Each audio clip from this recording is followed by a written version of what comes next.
So, big congratulations kay Carlos Yulo for winning gold medals. Not one, but 2 gold medals po sa Olympics. At pag-usapan natin dito, no?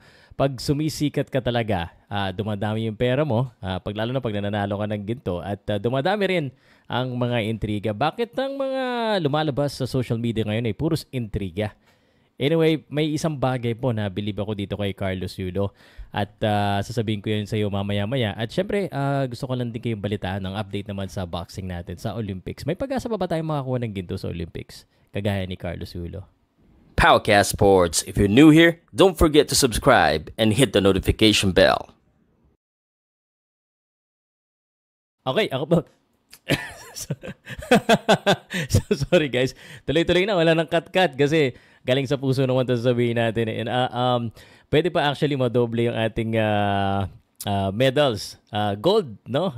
Sana, no? Kasi si Ira Villegas tsaka si Nesh Tipitesio ay nasa semis na po. May na sila, guaranteed medal na sila. Bronze kung sakaling matalo sila. Kung manalo, ay either silver or gold. Malay mo, maapat pa yung ating medalya dyan sa Olympics. At grabe naman talaga ang nangyari ngayon. 2 gold medals para sa Pilipinas. Ano? I think the only Southeast Asian country right now na may gold medal. At si Carlos Yulo po ay ang unang-unang atleta ng Pilipino na lalaki na nakakuha ng gold. If I'm not mistaken, unang-una rin nakadalawa. Maraming una. So, kaya naman nakikita natin yung mga reward niya. No? So, nakakalula. Milyones. May nakita nga ako, 74 plus million na daw, 75 million. Baka umabot pa yan ng 100 million, biglang yaman talaga. Pero nakita ko rin, syempre may intriga tungkol sa kanyang nanay, sa kanyang girlfriend. Hindi na pag-usapan natin kasi wala akong alam dyan. Nababasa ko lang. At alam ko, pinagpapiyastahan ngayon yan dyan sa social media. Pero ito yung bagay na nabilib ako dito kay Carlos Yulo. Of course, nakakabilib yung gold medal. Pero if you look at the backstory, kung iisipin mo talaga, with all of these issues, no? Sa parents and everything else na lumalabas na nakita natin, biruin mo, nakagawa niya makafocus, nagawa niya makapag-training, nagawa niyang manalo ng gold.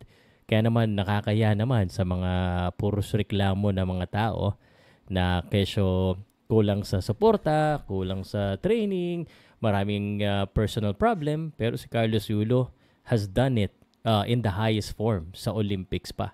2 beses pa.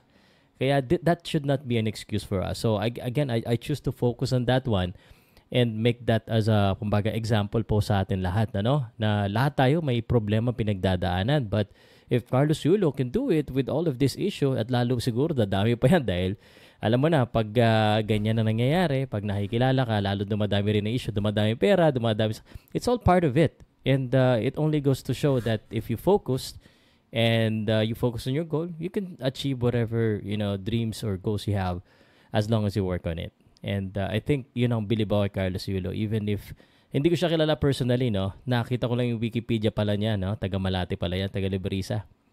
Parehas kami tinirahan dati. Anyway, at parehas din kami ng elementary school. Kayo na bahala mag-research. But congratulations po kay Carlos Yulo at saka good luck sa ating 2 boksingera. Sana makakuha rin kayo ng ginto para yumaman din kayo katulad ni Carlos Yulo.